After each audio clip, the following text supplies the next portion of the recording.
Bismillahirrahmanirrahim.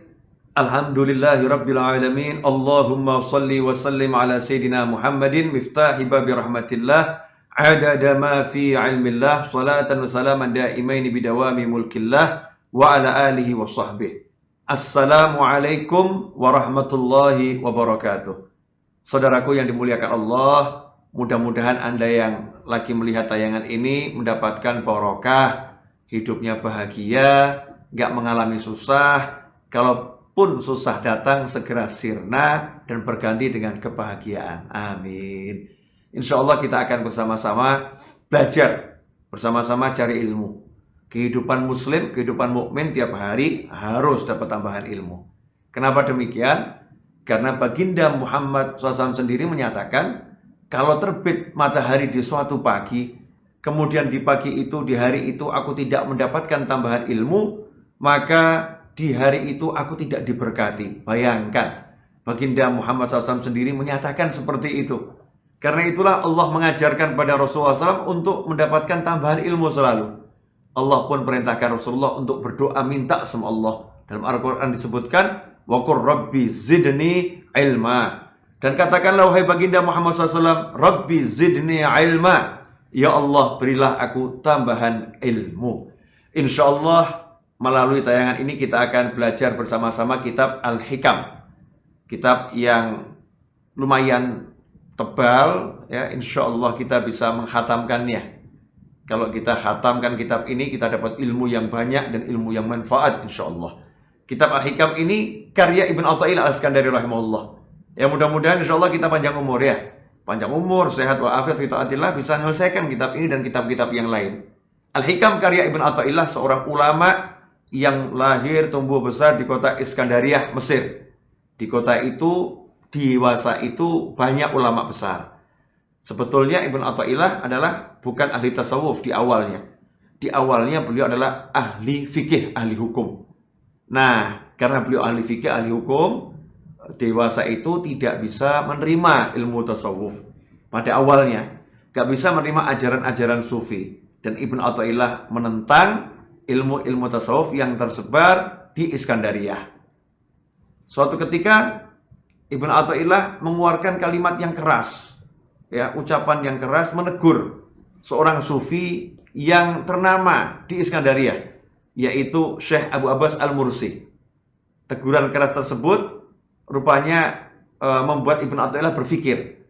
Setelah mengucapkan teguran lewat murid-murid Syekh Abu Abbas Al-Mursi, pulang ke rumah, Ibn Athaillah berpikir, saya ini menegur seseorang, menghakimi seseorang, tanpa saya mengenal ajarannya langsung.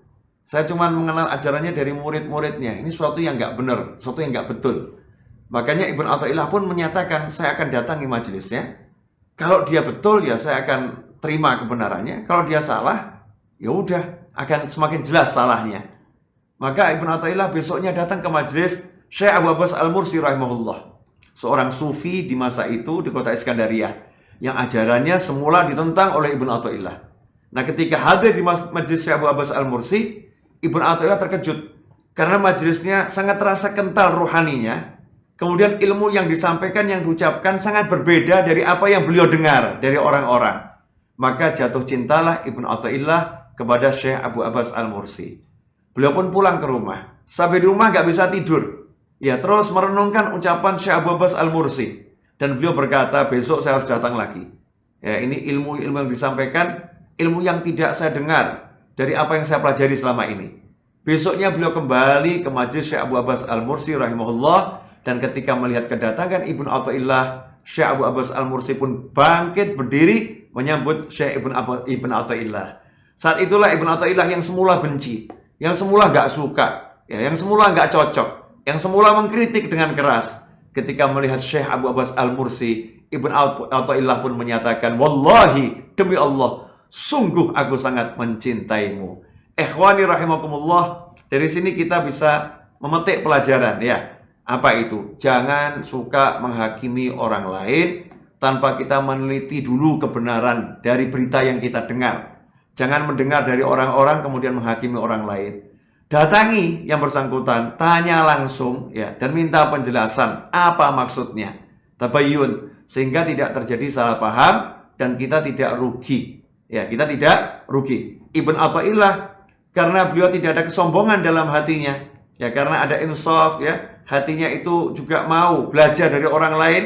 Beliau pun mendatangi dengan gentle orang yang beliau benci, orang yang beliau musuhi ajarannya. Nah, saat mendengar langsung ternyata ajarannya benar, ya ajarannya betul, nggak salah, beliau pun menjadi muridnya, bahkan melamar menjadi muridnya. Ibnu Athaillah pun akhirnya menjadi murid kesayangan Abu Abbas Al-Mursi. Nah, dalam pelajaran belajar kepada Syekh Abu Abbas Al-Mursi rahimahullah, Ibnu Athaillah menulis, ya di awal-awal belajarnya beliau menulis kalimat-kalimat hikmah hasil perenungan selama belajar. Kalimat-kalimat hikmah itu beliau tulis di lembaran-lembaran kertas, kemudian beliau sodorkan kepada gurunya. Guru, saya menulis ini. Gurunya pun membaca. Selesai membaca, gurunya berkata, sungguh engkau telah menulis pikiran-pikiran pokok, poin-poin penting yang ada dalam kitab Ihya Ulumuddin. Dan lembaran-lembaran itulah yang saat ini akan kita pelajari, yang kita kenal dengan kitab Al-Hikam. Artinya, kitab Al-Hikam adalah kitab pertama yang ditulis Ibnu Athaillah dan sudah beliau sodorkan kepada gurunya, diteliti oleh gurunya, dan gurunya pun memuji kitab ini adalah pikiran-pikiran pokok Ihya Ulumuddin, poin-poin penting kitab Ihya Ulumuddin yang dikarang oleh Hujjatul Islam Imam Ghazali rahimahullah. Ikhwani rahimakumullah, alhamdulillah saat berangkat umrah dan mampir ke Mesir, saya menyempatkan diri dan menjadi salah satu tujuan utama saya ke Mesir saat itu untuk menziarahi Syekh Ibnu Athaillah dan juga menziarahi guru beliau Syekh Abu Abbas Al-Mursi dan juga menziarahi Imam Syafi'i. Kalau ada kesempatan berangkat ke Mesir, selain kita membaca kitabnya, kita juga datangi beliau di pemakamannya, di tempat peristirahatannya, agar kita diakui murid dan kita kelak mendapatkan syafaatnya. Ikhwani rahimakumullah, insyaallah, ya walaupun sedikit demi sedikit, insyaallah bersama-sama kita bisa menghatamkannya.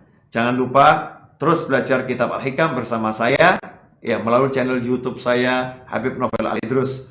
Dan kalau Anda menikmati kajian ini, jangan lupa like dan share kepada yang lain agar banyak orang mendapatkan manfaat dan kita pun dicatat sebagai penyambung lidah para ulama dan menjadi orang yang dianggap murid ulama tersebut, dan akhirnya kita mendapatkan syafaatnya ulama, karena Rasul SAW bersabda, kelak di hari kiamat ada 3 kelompok manusia yang diberi izin oleh Allah Ta'ala untuk memberikan syafaat, yaitu para nabi, para ulama, dan para syuhada. Insya Allah kita segera bertemu pada kajian berikutnya, kitab Al-Hikam karya Ibnu Athaillah Ahmad bin Muhammad Ibn Athaillah Al-Askandari rahimahullah. Semoga pertemuan ini barokah dan manfaat.